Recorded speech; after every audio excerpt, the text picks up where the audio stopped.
What is your philosophical take on the hero? To me, the hero is someone who makes order out of chaos. It's a very simple principle. If we track the hero through Western literature, you'll find that there's a pattern that keeps repeating itself over and over again. It's not quite as complicated as what Joseph Campbell was pointing out. You have a hero who has to solve a puzzle, and at the core of the puzzle is his worst nightmare that he has to confront and overcome, a monster. And in a very simple sense, that's what all of us are trying to do in our own lives. We are all heroic because we are all in the process of trying to, work our way through the world, which is a kind of labyrinth, a kind of puzzle, a kind of maze, and confront those things that challenge us and to be able to overcome them.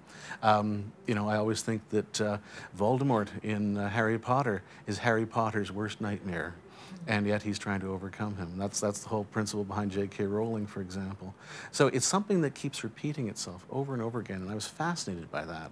But it took a while to spot that. The human mind, even though we may not want to admit it, the human mind has a wonderful thirst for learning, that people want to know things. They want things to be explained to them. Why? Because it makes them heroes. It makes order out of chaos.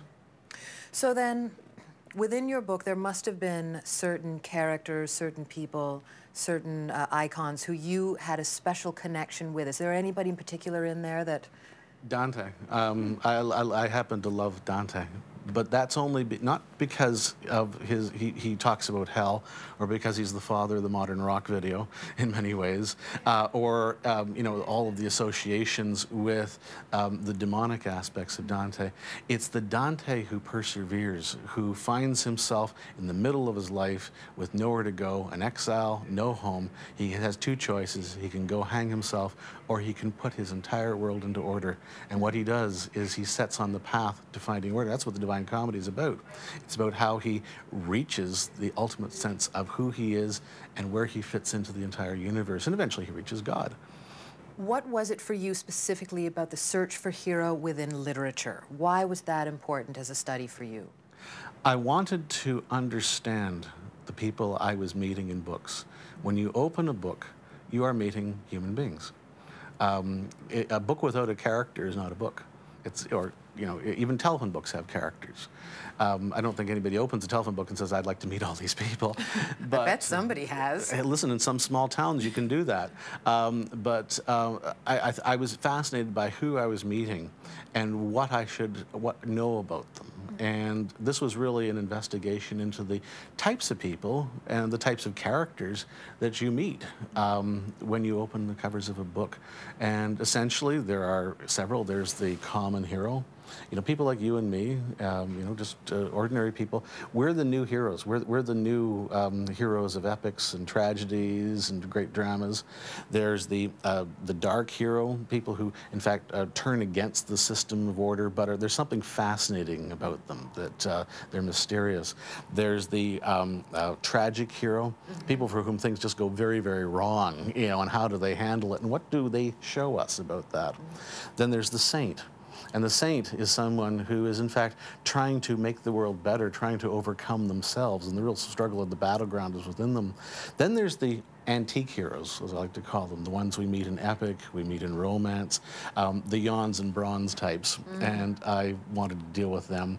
But then ultimately there's the heroes that we don't recognize, and that's the heroes who show us what we could become, how great our human potential is. And those are the divine and supernatural heroes. People like Superman, people like the hero of the New Testament, for example. They're all role models for us because they're saying, look, we can be better. Are there any heroes now? Do heroes exist in real life, and or do we need them? Well, I mean, the thesis was throughout the late 80s and 90s, the Generation X thesis espoused by Douglas Copeland, that there are no more heroes. For a while, we tried to invent heroes, and they were the Mark McGuire's pumped up on steroids and so forth. They're kind of like the Wheaties box heroes, and they're cardboard. On the other side of them, there's something that turns to mush when you put liquid on it and so forth. But 9/11 really changed that for us. On the morning of early in the morning of September the 12th, I was watching NBC News, and there was a woman being interviewed who had survived the North Tower, and she said, as those firemen were going up the stairs and I was coming down, she said, they looked like Greek warriors.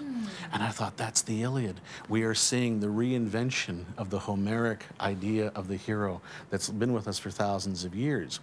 And quite recently, I was on the Lee Side Bridge in Toronto as the motorcade with the bodies from Afghanistan were coming by. And just ahead of me on the bridge, there was a paramedic who was weeping as he was standing there. And I think the idea that we've renamed the 401 the Highway of Heroes and so forth shows us that we're looking at those people who we believe are standing for our values, who are attempting to defend our principles of order, our principles of justice and so forth, what Freud calls the civilizing values. Those people who are standing for that and who are dying for that are now the heroes, the firemen of 9/11, the paramedics, the police and so forth. That's the new concept of the hero, but it means that in fact society is recognizing its own potential for order as what qualifies the nature of the heroic. So then, was there any connection for you between September 11th and the writing and the, yes. the compiling of this book? It completely changed the idea. I had wanted to write a book on the hero in literature, and I'd gotten caught up very early on in the traditional, what I call Jans and Bronze, you know, idea of the boring hero in the armor.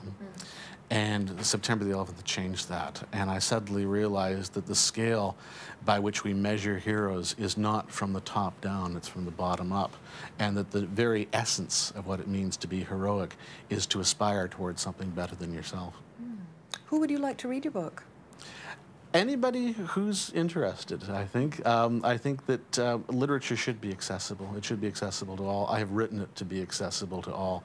I've tried to make literature public discourse, and I believe this continues with my quest to get people in, you know, in donut shops, in bus stations, suddenly talking about literature. Thank you very much. Good, thank you.